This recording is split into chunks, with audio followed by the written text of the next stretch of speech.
Hello, my name's Alfred. Okay, and where are you from? I'm from South Texas. Excellent. So you came all the way from South Texas to Florida. How do you like Florida so far? Is it? It's great. The beach is great. Excellent. Oh, so you got a chance to go to the beach. Yes, Excellent, sir. excellent. So tell me about your hair loss. What age did you start losing your hair, noticing it?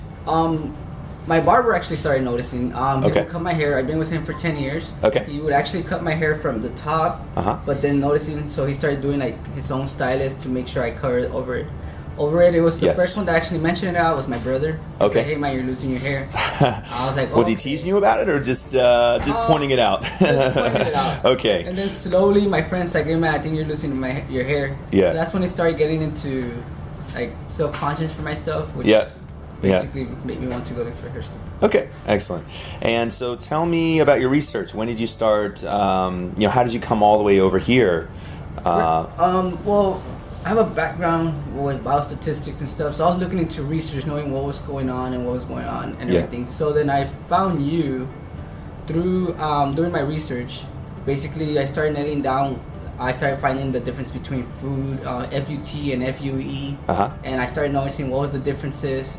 Somehow it directed me towards you. I ended up seeing your background, how you did it for emergency care for over 10 years as a physician, how you transitioned. Okay. All of that stuff basically pinpointed me that you were the best one. So that's Excellent. what made me come all the way to Florida. Thank you for doing that, and we'll make it worth your while today.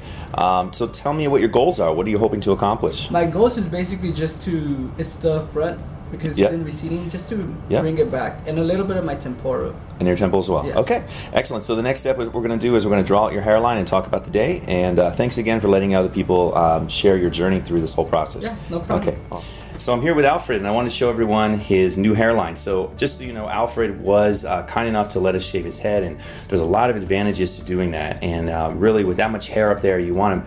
It's a big investment to have a hair transplant. So this is permanent. This is going to be there the rest of your life. Sometimes when you leave a lot of hair up there, it can get in the way. It can dislodge grafts. It makes things harder when you're trying to wash this. And the reality for him is he actually has some time off from work. He's actually a student, so it's easy to wear a hat for a couple weeks. As that hair grows back, usually when it gets half an inch up there, you can kind of buzz everything else down so it doesn't look like a shallow monk. It looks a little more normal, but I wanted to show the hairline. We basically brought down his hairline from where it was, maybe a pinky, and then what we're going to do is restore his temples as well. And you can see what that's going to do to his forehead. It's going to make it less wide, and it's definitely going to look more youthful to fill in those recessions. So we're going to jam pack that whole frontal half of his head. So anyway, Alfred, you nervous? No, I'm ready to go. Perfect. So we just took 2 Valium as well, and we're about to start. Thanks again.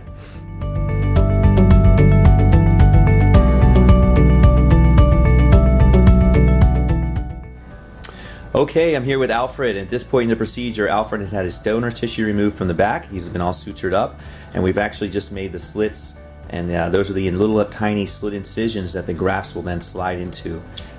So Alfred, how's your day going? How much pain are you in? I've been great. I mean, eating candy, doing Pandora. All kind of snacks. And actually we just had lunch, so some Italian, and let me zoom up here and show people what we've done.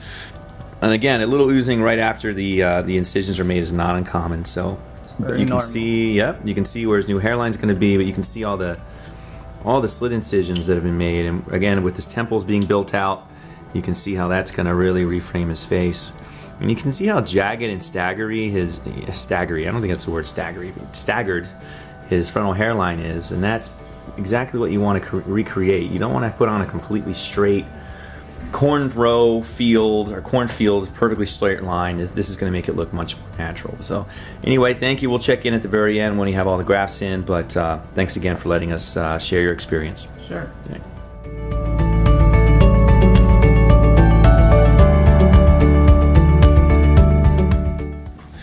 Okay, here with Alfred, and we just completed his procedure. Alfred, how was the day for you today? Very simple. Excellent, Easy. excellent, excellent. I'm going to pan up here and show people what we've done. I'll also put some pictures on there. You can see his new hairline. You can see where the temples are going to reframe his face. And I'm super excited, Alfred, to see what this looks like. So thanks again for letting everyone see this. And next step is seeing your results. So thanks a lot.